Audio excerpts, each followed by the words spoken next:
Okay. So the teacher opens the door, but you must open it for yourself. If you think about that quote, it's quite self-explanatory, and it's like not hard to comprehend what that means. But what I want to talk about today from that quote is that whether it's something you believe in or something you don't, when you hear that quote. For me personally, I do sort of believe in that quote, but I also think there's negatives to that as well. But I think the quote personally is just depends on the person, because I think that this quote, when you think about it, it's saying that teachers guide students, and it's up to you to take the the leap of faith, I guess. And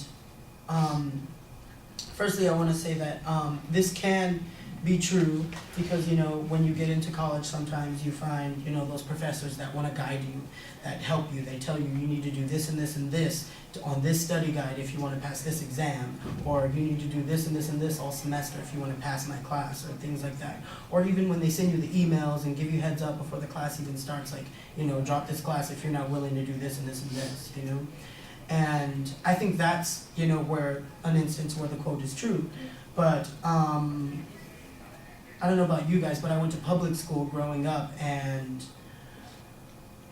like first grade, elementary school, middle school, high school, teachers are there for paychecks, most of them.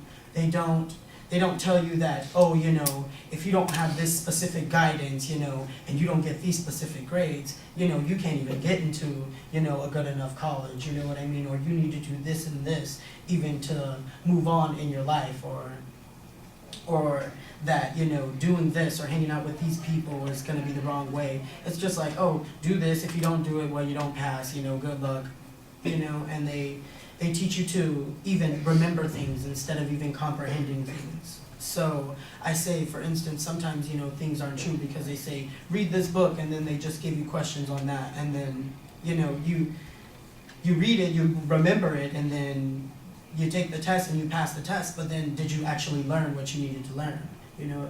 Does that make sense? I don't know if that makes sense to anybody else, but that's what I kind of like interpret from that.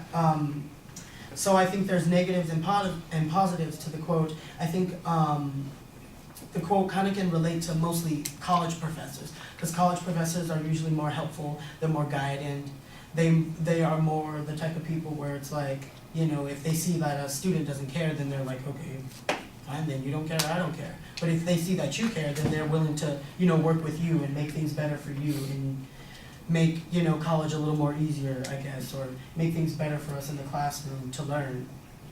So, yeah, I think this quote can be a good thing. I think it can be false. I think it's true, but it can be false. But I think it just depends on the person and where you're at in your life, because like I said, when you're in public school, most of your teachers in high school, they're there for paychecks. I remember I took a biology class when I was like a sophomore in high school, and the teacher was batshit crazy.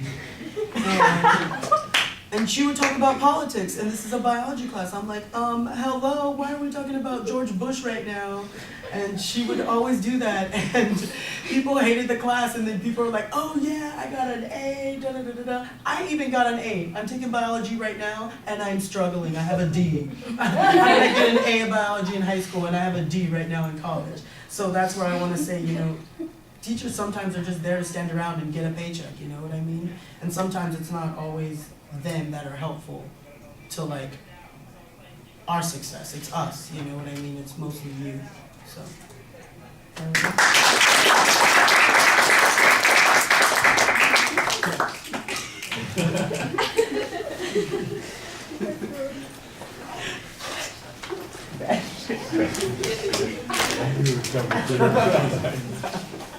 was trying to find a word that was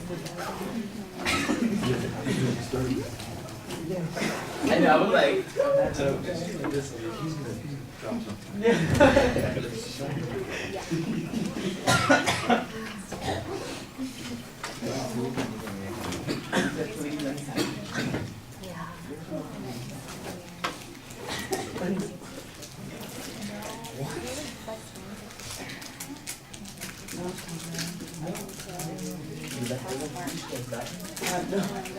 Mic drop.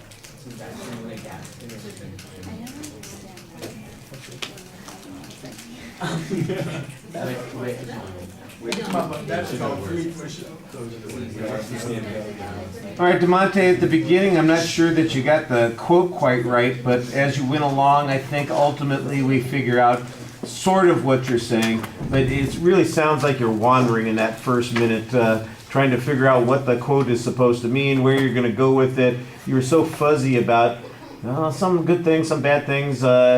It's hot and it's cold. It's Trying to find my word. it sounds like you are meandering around a little bit. And once you get started, I think you get a little bit more focused on what you're going to say. And you've got a couple of examples that you talk about that I thought worked pretty well. It would have been nice if you could have previewed them and made that the structure for the speech as opposed to we're kind of imposing the structure afterwards. Well, how do I look at that and how do I put that together? And it's kind of building from behind when you do that. Presentation issues, your energy level is okay. It's lower than,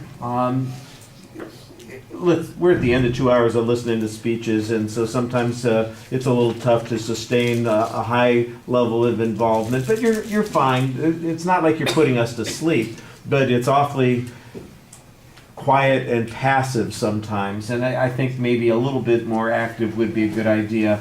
Your facial expressions, I'll tell you what, your facial expressions and your gestures got better toward the end of the speech when I think you've got a little bit more into the idea that I can say what I think here and how I feel, and I don't have to turn it into some professional fitting into this perfect structure. That, look, here, I've got an opinion about this, and suddenly you're relaxed and you're a little bit more, there's that term again, animated. A little bit more engaged and that sort of thing, and I think you had a little bit more fun toward the end there. I didn't see any obvious anxiety issues. Two things that you want to watch for: you start delivering the speech to like the four people right up front here.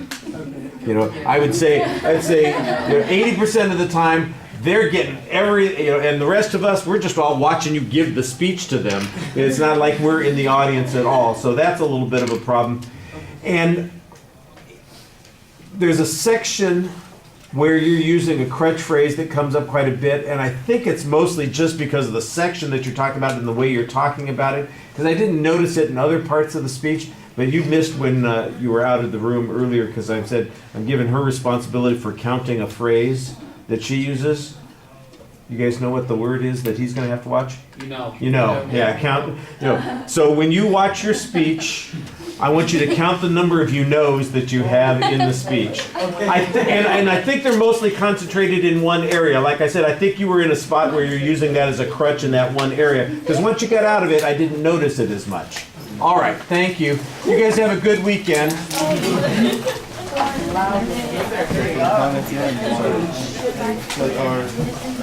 Well, you should look at there's a kind of an evaluation template in the packet.